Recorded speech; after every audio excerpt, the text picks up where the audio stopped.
Hello and welcome back. If you watched the last video, we took a look at the fantasy implications for players who signed with new teams on July 1st. Today, we'll be looking at the goaltending. Specifically, I want to focus on how each goalie's rating has changed just based on the team defense in front of them with their new team. So let's jump right into it. Really quickly before we get started, if you're new here, this is the Goalie Hub. It measures how good a goalie should be in fantasy. We've got games played percentile, which tells you if he's a starter or not. Then you've got wins percentile. If you have a points league, which weights wins heavier, you're going to want to look at that. You've got goals against, save percentage, the normal stuff. Then you've got total save volume. So if you're in a points league that gets points per save, this is an interesting metric to look at. You have goals saved above expected, which tells you how skilled the goaltender is. And then you've got the team defense percentile. This is essentially team expected goals against per game for the defense playing in front of them. Typically, you want goalies who have at least a 50th percentile defense or better. They're going to limit high quality chances against, and that's going to help your goaltender perform in fantasy. So when you're looking at the graph on the right, this is essentially the only thing that's changed is the team for each goalie, and that the only thing that's changed because of that is the team defense expected goals against per game. So what you're looking at here are the guys who have changed teams and how that has impacted their rating. Jack Campbell, basically unownable previously at a 24. Obviously, he was in the AHL, so he's not really relevant here. So we'll just skip right ahead to Cam Talbot, who drops 9.1 points. You can see here he's a 76. He was an 85. He was very, solid, steady on a really good defensive team in Los Angeles. Comes over to Detroit now. They're averaging 3 goals against per game. That blue line has changed a little bit, so these metrics are based off of last year, not necessarily looking forward ahead to this year. These are not projections. So just looking at last year's defense in Detroit, it's not going to bode well for Cam Talbot. He's going to slide in a lot of drafts. You may be able to find some value there, but again, he was mainly the starter in LA, and I don't know if that's going to be the case going to Detroit. They have 7 goaltenders on their roster right now, which is absolutely insane. I don't know what Steve Yzerman's doing, but he will probably drop in games played percentile. The wins will probably drop as well because of that team defense. So I could see this rating dropping even more based off of what we're projecting out, just in terms of thinking through the problem. They don't have the same team that LA has. LA is a much better team, more competitive, and they arguably got better in the offseason.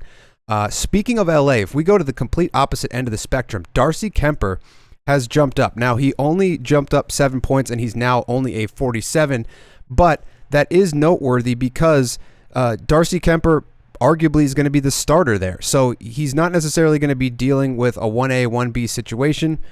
He will potentially be a guy that you want to have in fantasy just because of that team exposure. So LA, 82nd percentile in team defense. The goal saved above expected was not good last year. Pretty much everything from Darcy Kuemper was not good last year. 890 save percentage, only 1 shutout. So it just did not work in Washington. But now he's coming over to a better defensive team, and hopefully that increases his value in fantasy, if only just because he's a bigger guy. He's a positional goaltender. The goal saved above expected is never going to be his strong suit because of that. He's kind of when he played for Colorado, he was a guy that you would want because of that team exposure. Same type of thing here, a little bit less potent offense, but he will get more run support than he did in Washington, so that should help his file as well. Now you can see down here, Akira Schmid getting a bump there as well. He's pretty much not ownable as well. He's now 3rd on that depth chart. They bring in Samsonov, but they also have Aidin Hill, who I did want to touch on. He's not on this graph because nothing is going on with Aidin Hill in terms of free agency, but he has now basically become the number 1. I don't expect them to use Hill and Samsonov as a 1A, 1B. I would expect him to increase his start volume, so he's at 57th percentile, mainly because of injury last year.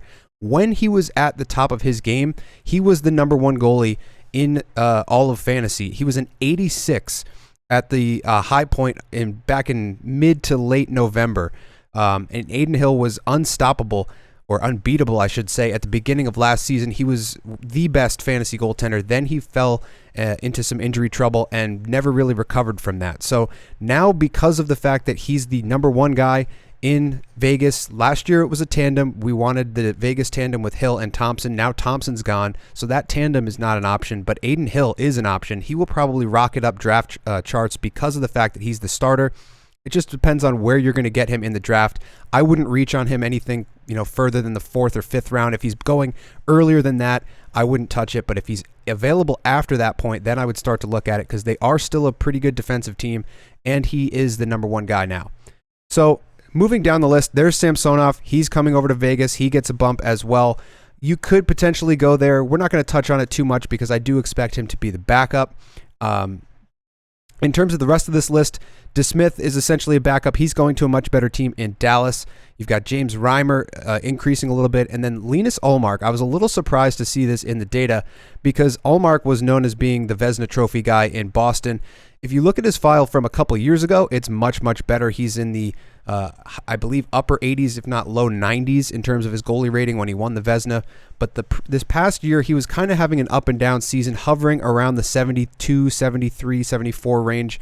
He gets a little bit of a bump because, believe it or not, apparently the Ottawa Senators were slightly better defensively in terms of expected goals against than Boston. Now, Boston has those incredible goaltenders and way better run support. So they were a much better team to own players off of, and you obviously want Swayman. But Linus Ullmark coming over to Ottawa, they ship out Jacob Chychrun. That's going to impact their blue line a bit. They bring in Nick Jensen. That helps them shore up the right side.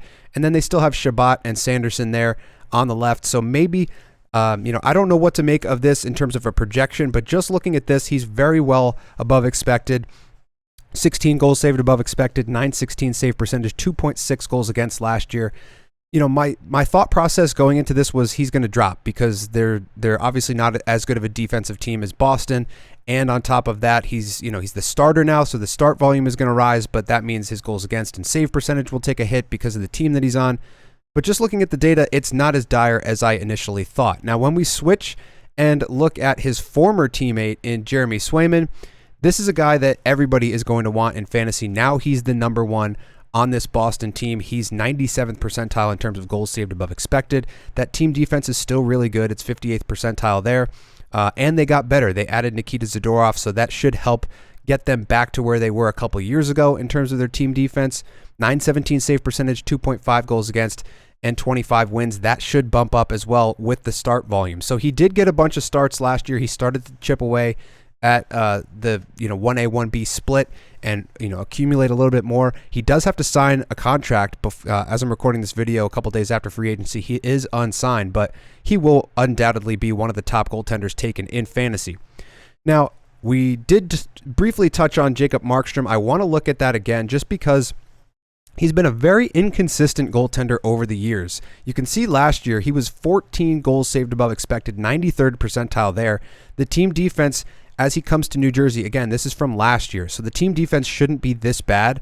That's why he's showing as a drop over here, minus 2.6, but that's because of this team defense dropping off a cliff. Believe it or not, Calgary did have a better defense last year until they shipped everyone out. They had Hanifin, they had Zadorov. They were playing pretty well, but either the defense was good or Markstrom was good. It was very rarely both of them at the same time playing well. But you look at the save volume, he got a ton of rubber thrown at him, 81st percentile there. The save percentage was basically around league average. Goals against 2.8, not bad at all. He did start a lot, and he will start a lot this year. So this is going to be one of those sexier name picks that everybody kind of, figures Jacob Markstrom is now the starter on a really stacked New Jersey team. So I would expect him to go pretty high in the draft. And I don't expect this to be this low and his rating to drop this low. I would expect it to be in the mid to upper 70s, which is kind of where he was last year. His peak last season was a 79.67, so basically an 80 on the Goalie Hub, which would put him in the top 5 or right outside of the top 5, depending on how things shake out this year. A couple other guys that we do want to touch on. Logan Thompson. Coming over to Washington, I assumed that the data would bear out that they were a very good defensive team. That isn't the case. So here's Logan Thompson. His team defense has dropped significantly. You can tell both of the guys going to Vegas, Schmid and Samsonov, took a huge jump, and he takes a step back because he's leaving that really good defensive team. Bruce Cassidy coaches his teams really well, so they always limit those high danger chances against. But with all that said, he was above expected. He had a .908 save percentage and a 2.7 goals against. And I would imagine this is a 1A, 1B split with Charlie Lindgren. And as we pull up Lindgren's file, very similar, almost exactly the same. So you're looking at a 2.8, 908 save percentage, 21 wins, a little bit better, 7 goals saved above expected. So these are probably going to be the de facto, tandem that you want. That maybe last year you were looking at the Vegas tandem. This year you'll look at the Washington tandem. They bring in Chychrun, they bring in Dubois, they bring in a couple of other guys. Maybe Ryan Leonard gets an opportunity there in training camp, but they're bolstering their offense, trying to get more goal scoring, which they desperately needed last year, and they were pretty decent defensively, at least in terms of raw goals against, maybe not expected goals against. So they did get pretty good goaltending, and Lindgren was one of the best goaltenders in fantasy at one of the points last year. As I'm looking at it, he was as high as a 75 back in around January, mid-January or so. So he's a guy that, for stretches can be really effective. In other stretches, Logan Thompson can, so you pair them together, and that is a nice tandem to own. However, one tandem that I'm, maybe fading this year is Carolina. They've drastically reshaped their blue line. If you look at Freddy Andersen's numbers here, he cannot stay healthy. So that's the main concern with him is injury risk. Doesn't play a lot of games. He does win a lot when he's in, and his numbers are superb when he is in. So 2.0 goals against, 927 save percentage, 94th, 93rd percentile respectively. He is well above expected, 88th percentile there. The team defense was 97th percentile, but they obviously just shipped out a couple of big pieces of their blue line, including Brady Shea and Brett Pesce. They do bring in some guys to try to fill those holes in Gostisbehere, but that's not necessarily going to be, he's more of an offensive defenseman, a power play quarterback, which they kind of already have in Brent Burns. They have a lot of roster turnover. They have to potentially re-sign Marty Necas. They have to re-sign Seth Jarvis. They've, lost a couple of their depth pieces. So this will be an interesting offseason for the Carolina Hurricanes. We'll see if they're still this good defensively. We'll see how good Rod Brindamore is at coaching these teams. But Kochetkov used to be one of the sexier name picks, at least in terms of value off the waiver wire, because he would come up out of the AHL and perform really well. 910 save percentage, 2.4 goals against, 21 wins last year. And the team defense is what you wanted. But now if that team defense isn't quite as good, maybe he drops into the mid-60s and he's not quite as effective in fantasy. So this is something that I'm definitely keeping my eye on in terms of the tandems that you usually go to, but this time maybe you can't go to the same wells over and over again. Now, with all of that said, there is one other guy that I wanted to touch on, and I have to give him his props.